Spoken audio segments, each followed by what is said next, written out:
사도행전 묵상 7회차입니다. 성경 본문은 사도행전 2장 34절에서 41절입니다.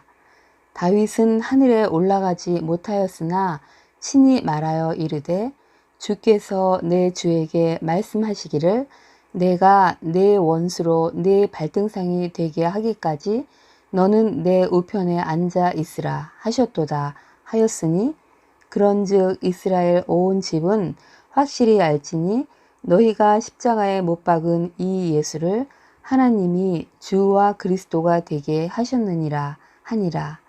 그들이 이 말을 듣고 마음에 찔려 베드로와 다른 사도들에게 물어 이르되 형제들아 우리가 어찌할꼬 하거늘 베드로가 이르되 너희가 회개하여 각각 예수 그리스도의 이름으로 세례를 받고 죄사함을 받으라.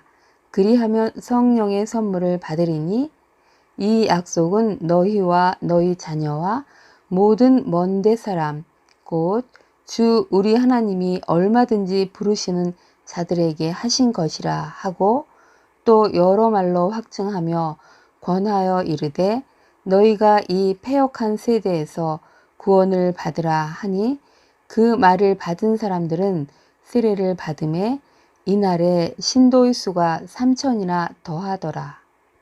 주요 묵상 구절은 36절입니다.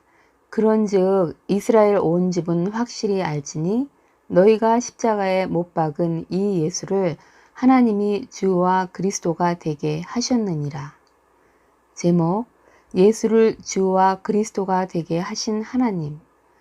베드로는 오순절날 제자들에게 성령이 임하심에 대해 요엘서에 예언된 것으로 하나님이 예언자를 통하여 미리 예언하신 대로 성령 강림이 성취된 것임을 밝혔고 이어서 하나님께서 기적과 놀라운 일과 표징으로 예수를 친히 증거하셨고 예수는 예언자를 통해 계시된 하나님의 뜻대로 고난을 받으시고 죽으셨다.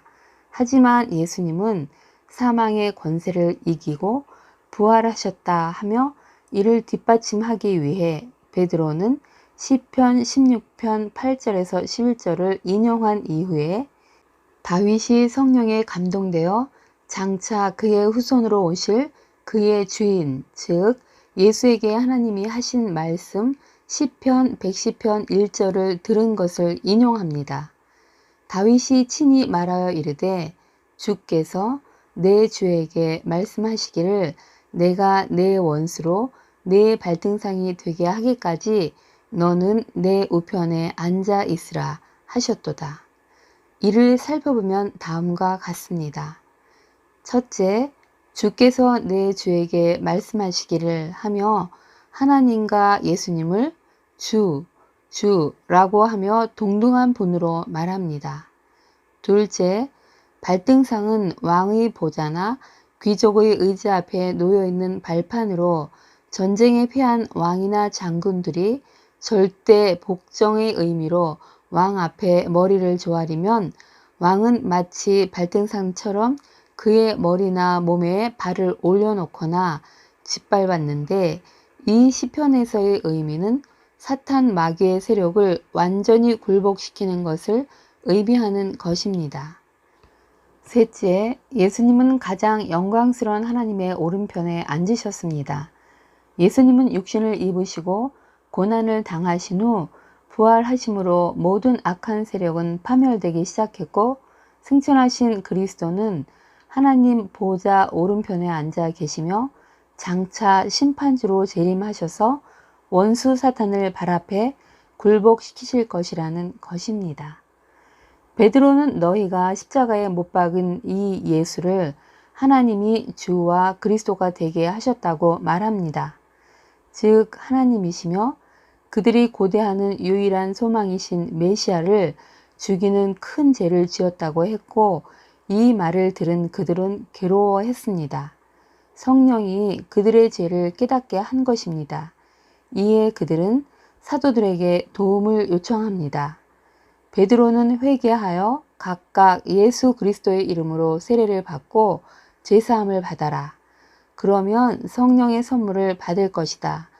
이는 유대인과 후손뿐만 아니라 이방인들까지 하나님께서 부르시는 사람들에게 주시는 약속이라고 말했습니다. 베드로의 이 말을 받아들인 사람들이 세례를 받았는데 그날 믿은 사람의 수가 3,000명이나 되었습니다. 회개는 죄인을 구속하시는 하나님의 은혜로 자신의 죄성을 깊이 깨닫고 죄로부터 결정적으로 돌이키는 행위로 죄를 미워하는 마음의 변화와 죄에서 떠나는 생활의 변화가 포함되며 동시에 회개는 죄를 포기하는 것이며 거룩한 생활을 가능케 하는 성령의 역사를 수용하는 것입니다. 회개 후에 예수님을 주와 그리스도로 고백하고 구세주로 받아들여야만 합니다. 세례는 예수 그리스도의 이름으로 받아야 하는데 불, 성령 세례는 예수 그리스도께서 친히 주시는 세례로서 구원과 직결되어 있습니다. 세례를 받으면 성령의 선물을 받게 됩니다. 본문을 통해 성령을 받은 베드로에 의해 실로 놀라운 구원 사역이 일어났음을 알게 됩니다. 성령을 받기 전에 베드로가 보여왔던 그의 사람됨과는 너무도 다른 모습입니다. 누가복음 18장 27절의 말씀과 같이 사람이 할 수 없는 것을 하나님은 하실 수 있음을 알게 됩니다. 할렐루야.